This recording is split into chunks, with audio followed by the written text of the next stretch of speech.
नमस्कार. विचार करा, असं कधी होऊ शकतं का की एका देवतेलाच तिची ओळख बदलावी लागली. आज आपण अशाच एका देवीची गोष्ट पाहणार आहोत जिने काळाची गरज ओळखली आणि स्वतःचं रूपच बदलून टाकलं. तर सुरुवात करूया महाराष्ट्रातील एका अत्यंत पूजनीय देवतेच्या एका रहस्यापासून, एका अशा नावापासून जे तिने खूप मागे सोडून दिलं. आज आपण सगळेच तिला ओळखतो, भवानी, एक योद्धा देवी म्हणून, बरोबर?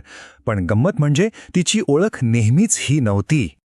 स्थानिक परंपरेनुसार तिचं भवानी होण्याआधी एक अगदी वेगळं रूप होतं, एक वेगळं नाव होतं आणि तिचा उद्देशही तो तर पूर्णपणे वेगळा होता. तिची जी मूळ ओळख होती ना, ती युद्धाची नव्हतीच, तर ती होती करुणेची, आध्यात्मिक सामर्थ्याची. म्हणजे ती शक्ती वापरणारी नाही, तर वरदान देणारी देवी होती. आणि तिच्या नावातच या ओळखीचं सार दडलेलं आहे, रामवरदायिनी. हे नाव तिचं मूळ थेट प्रभू रामाच्या लंकेच्या युद्धापूर्वीच्या शोधाशी जोडतं. किती रंजक आहे हे. पण कृपेचं हे सौम्य रूप, ते काही कायम टिकणारं नव्हतं. कारण जग एका मोठ्या बदलाच्या उंबरठ्यावर उभं होतं. तो शांततेचा काळ संपत होता आणि एका नव्या अशांत युगाची पहाट होऊ लागली होती. एक असं युग जे संघर्षाने भरलेलं होतं. हळूहळू राज्यांमध्ये अधर्म पसरू लागला, न्यायाची जागा अन्यायाने घेतली आणि भक्तीवर अक्षरशः अत्याचाराचं सावट आलं. आता परिस्थिती अशी होती की जगाला सौम्य वरदान देणाऱ्या देवीची नाही, तर एका भयंकर रक्षण करणाऱ्या देवतेची गरज होती. आणि हे वाक्य हे खरं तर या संपूर्ण परंपरेचं सार सांगतं की देवत्व काही स्थिर नाहीये. ते काळाची गरज ओळखतं, त्याला प्रतिसाद देतं आणि वेळ आली तर स्वतःला बदलतं सुद्धा. आणि मग याच गरजेतून जन्म झाला एका नवीन, एका अत्यंत सामर्थ्यवान, दिव्य ओळखीचा. हा बदल तिच्या मूळ उद्देशात झाला होता. जिथे आधी कृपा आणि वरदान होतं, तिथे आता शक्ती आणि संघर्षाने जागा घेतली होती.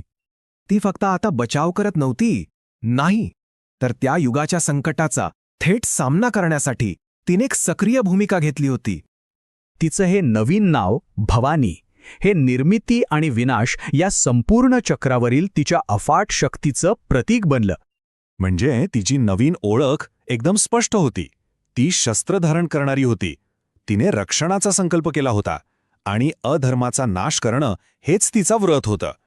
या शक्तिशाली नवीन रूपाला लवकरच त्यांचे सर्वात प्रसिद्ध भक्त मिळणार होते, मराठा राजा छत्रपती शिवाजी महाराज.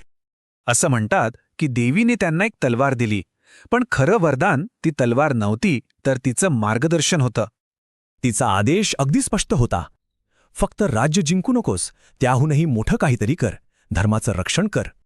आणि यामुळे तिची भूमिका आणखी उंचावली. ती आता एका न्याय्य आणि नैतिक राज्याचे स्थापनेसाठी एक मार्गदर्शक शक्ती बनली होती.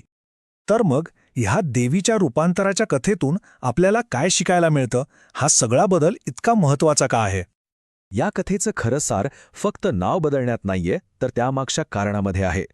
ही कथा आपल्याला हे सांगते की एका देवतेने एका युगाची गरज पूर्ण करण्यासाठी स्वतःला कसं बदललं. ही जी प्रगती आहे ती एक असं देवत्व दाखवते जे मानवी जगाशी खोलवर जोडलेलं आहे आणि त्याला सतत प्रतिसाद देत असतं. आणि हा प्रश्न आपल्याला एका खूप मोठ्या विचारावर सोडून जातो की जेव्हा माणसांसमोरच्या आव्हानांना तोंड देण्यासाठी स्वतः देवत्वालाच बदलावं लागतं, तेव्हा आपल्या श्रद्धेचा नेमका अर्थ काय असतो? विचार करण्यासारखी गोष्ट आहे, नाही का?